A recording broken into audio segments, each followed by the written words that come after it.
I was born in San Francisco, and when I was about 6, not quite 7, we moved to Marin County, which is the other side of the Golden Gate Bridge from San Francisco. And so I grew up in Marin, and mom, dad, and one sister. 18, had our first baby. I went home from the hospital with him on my 19th birthday. So when we started fostering, we were 26, and our first little boy was 2.5 when he came to us.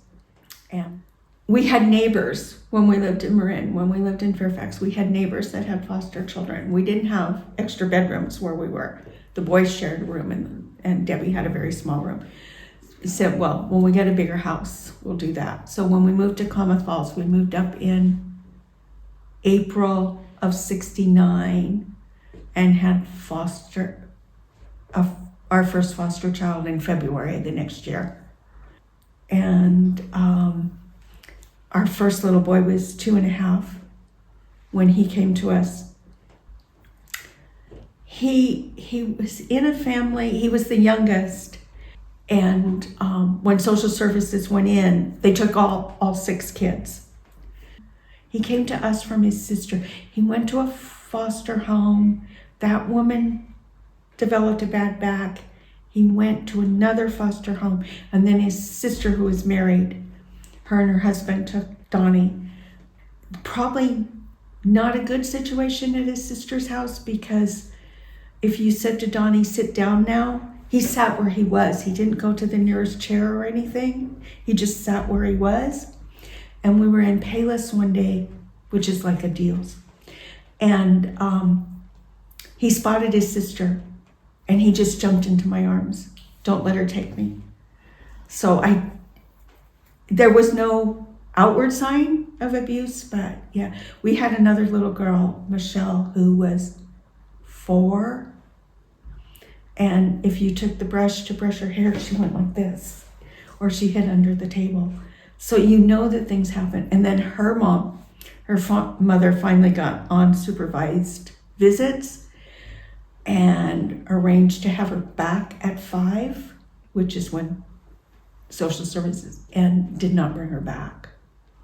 And I have no idea what happened to her after that, which is pretty typical in foster care, that you don't know what happened. Now, we do know with Donnie, because when he was he must have been in his 20s, he came and found us, and he'd grown up. He must have been in his 20s, because he'd grown up and he'd gotten married.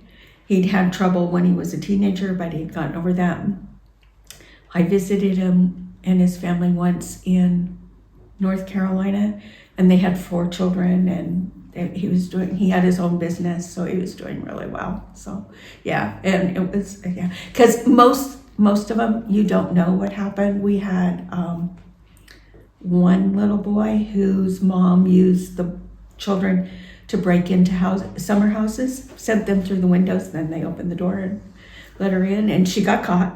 So the kids went into foster care, and he was very hyper. He was on 5 Ritalin a day, and he was very loving.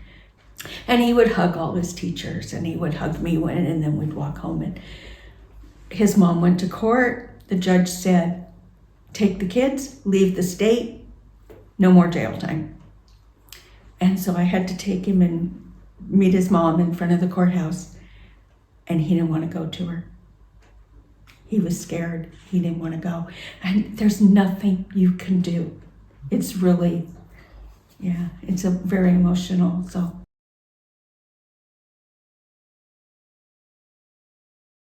She came when she was 9, just before her, a little before her 10th birthday. And she stayed with us through the school year. Then they returned her to her mom. And the next school year, her mom was back in Klamath and put her in the same school and said, I'll pick you up. And she didn't show up. So Ruby walked home with Debbie, and her mother did come. And then about 5 days later, she did not come. So Ruby stayed with us from then on.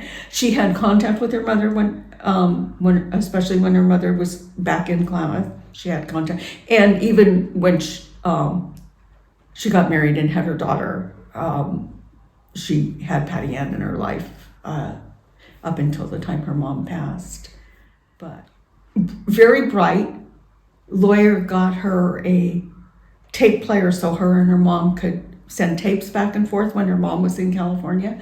And I said, that's all fine and good, but this child cannot see the board at school. How about the eye doctor? So she got glasses. She'd made it through up to 4th grade without being able to see the board and getting 100% on everything. It was just, so the glasses helped.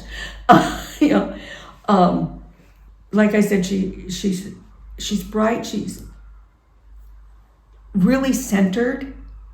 She meditates, and she'd probably be Buddhist if she was a religion.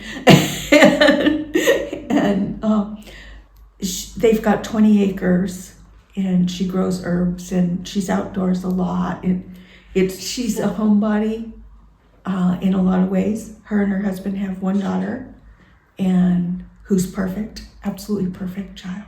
She's 25, she's not a child anymore, she's gonna get married. But yeah, she's actually the most successful. She got married, it'll be 30 years this October. And the other kids have had numerous various relationships. And Ruby's the one I used to tell the caseworker, you can't take Ruby back unless you take everybody. So, her mom was a remaining Indian, and when they settled with the government, her mom got 3 shares of money, which at the time was, I think, $300,000, which in the 70s was a fair amount. I mean, I'd take it today. And so we didn't want to jeopardize Ruby's inheritance by formalizing an adoption. She's ours. It doesn't matter whether it's on paper or not. She's ours. She's the best thing we ever did. Okay, the other kids too, in case this goes out to all of them.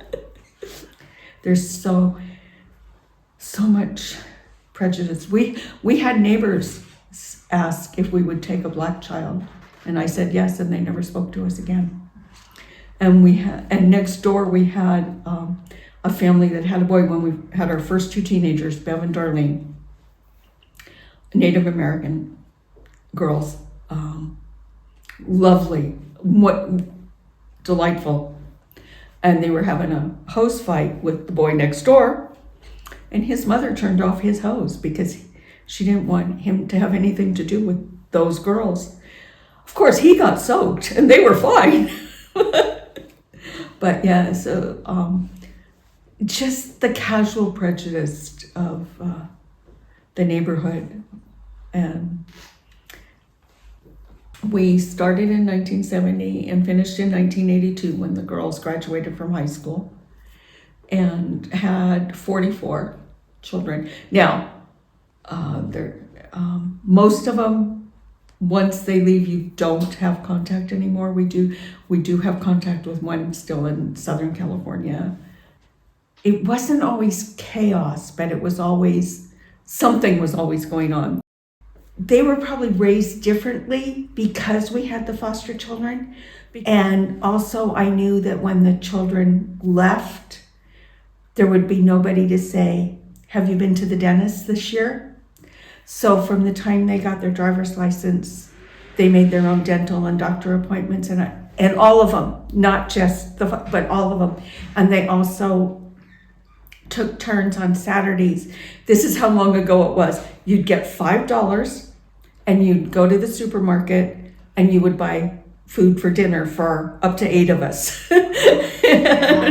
And you had to buy it and prepare it and serve it. Wow. Because there's no one, when you're 17 or 18 and you finished high school, you're out of the system, and nobody Nobody checks on you anymore. We did a lot of life skills that the 3 kids probably wouldn't have gotten if they didn't have all those foster brothers and sisters. One of the really detrimental things to me in foster care is if you do have a problem, if you're saying, oh, this kid isn't going to school, or this child won't do their chores, or whatever, you're complaining to the caseworker. They don't arbitrate, they move. And I think then when the children become adults, they don't know how to make a relationship and compromise. And so they move, they leave, they walk away, because that's how they've been trained. And I think that I would love to know how to straighten that out in the system. And it might be different now if we start up in 82. I mean, that's 40 years ago now. So you worry about some of them, like Michelle, who just disappeared, or the boy who broke his ankle. His parents lived in Klamath Falls, and they moved. And I said, he was 12. And I said, why do you think they moved? Why did they move? They had good jobs. And he said, to get away from me. No 12-year-old should feel like that. No matter, he'd been used as a lookout on an armed robbery when he was 7.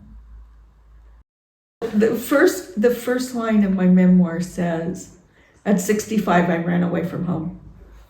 So does that. I came over here on walking holidays in the first one in 99 and just kept doing them. And then my husband passed away and the kids are all grown and scattered, more or less scattered.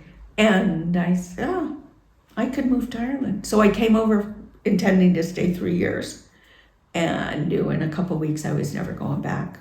And now things have changed so much over there now. There's no way. But I kept going and getting my passport renewed, so I could stay another year. And she finally said to me, you have to go for citizenship because they changed the rules here. So I went for citizenship in 2017, got the passport, and haven't looked back. I moved to Killarney. Killarney has always felt like home forever. Every time I've come, so it was Killarney. And after I got citizenship, I must have been over 70. I went down to housing and said I'd like to go on the list. And the guy said, why didn't you come sooner? I said, oh, I thought I should be a citizen first. He said, no, you can be a resident in. And because I was over 70, he said it'd be faster, which it was. And I am so thankful because I have friends in council housing. I have friends in a different housing authority over in Tralee. Nobody treats you as well as Clan and Clwyd Clan. Nobody. We are really lucky to be here. We were the first residents. People are very friendly. Even though we don't wander in and out of each other's places like would have when I was first married in 20, and there's a group of probably 20 that do, the same group that go to coffee morning, and they're doing outings now. It took almost 3 years before they started, but it's the core 20. There's 140 residents, I think John said, and there's between us and Oakwood and Holy Cross. And there's this core group of like 20 that does anything. So yeah, go. You don't move to Ireland for the weather, but and we're a safe little island. We don't get hurricanes. We don't have volcanoes. We don't have earthquakes. It's just, and we live within walking distance in Killarney. But because we're a tourist town, there's always something going on if you want to participate. We have a national park within walking distance. For me, it's just a perfect place to live. Yeah.